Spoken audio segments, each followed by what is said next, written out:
Ina Marie from Cultured Palate, and today I want to show you how easy it is to make your own homemade bone broth.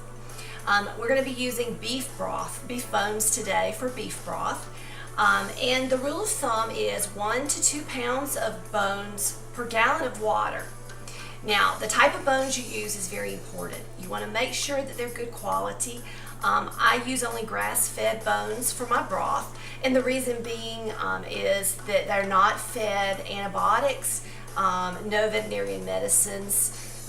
Only the healthy stuff goes into our cows, building strong bones and then nourishing us with the healthy broth. So let me show you the bones that I'm using today. These are some from a cow that we butchered, a steer. And I'll tell you a little bit more about my method, but these are a couple of bones. So I'm going to be making a pot of about 4 to 5 gallons of broth with these bones. I like to use a continuous pot method. You know, I heard one time that many of the great chefs keep a simmering pot of soup broth on the back burner, and that's the secret to their fantastic tasting soups. So especially in the winter, I like to do that too. I have a 5-gallon stock pot, and I replace the bones weekly, and as I use the broth, I just add more water. So that's why I like to use 2 pounds of bones for a gallon of water. Now, beef broth can also be made in your crock pot and in smaller pots. Just fill them with water, and we'll go through each of the individual steps and let them cook for about 24 hours at least. You want to do it slow and you want them to simmer, leaching out all the good minerals in there. Now with the beef bones, I always roast them first. And to do this, and that's what we're going to do first, we're going to put them in the oven at 370 degrees, and that's my oven beeping, saying that it's nice and hot. We're going to put them in the oven and let them roast for about an hour. So let's do that. So our bones have been cooking now for about an hour, and they're sizzling hot. But I wanted to encourage you, as you watch me, you'll see my big 5-gallon pot, but don't get upset. You don't have to make that much at a time, okay? You could do it in a small pot. Just remember, it's 1 to 2 pounds of bones per gallon of water. You can even do it in your crock pot and let them cook for about 24 hours before you pour up your broth. Now, I said earlier, I like to keep a continuous pot going, and so that's what I'm going to show you today. Let me show you, this is some broth I just poured up.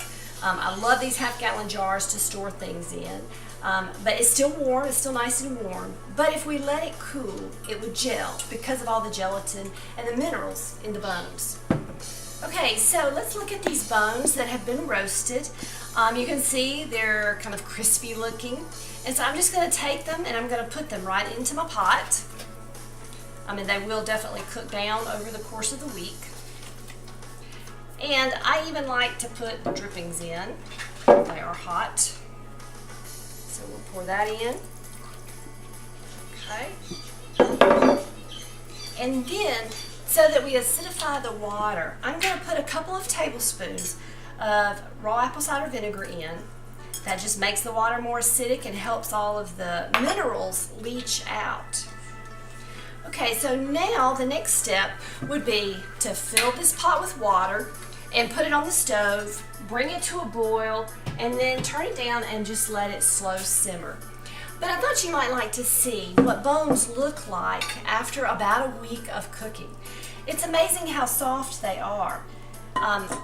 I hope you can see this, but I can just take them and squish them with my fingers. And all this inside is good marrow.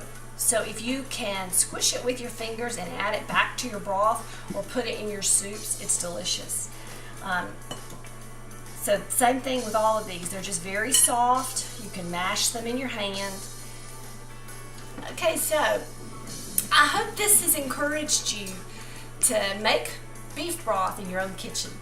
It is very easy, it's very economical, and if you're looking for a good source of quality bones in your area, look for grass-fed producers of meat in your area. If you have problems, there's also the Weston A. Price Foundation. They have a section in their website to find quality food in your area, so that might be a help also. But I hope this has encouraged you to try bone broth in your own kitchen.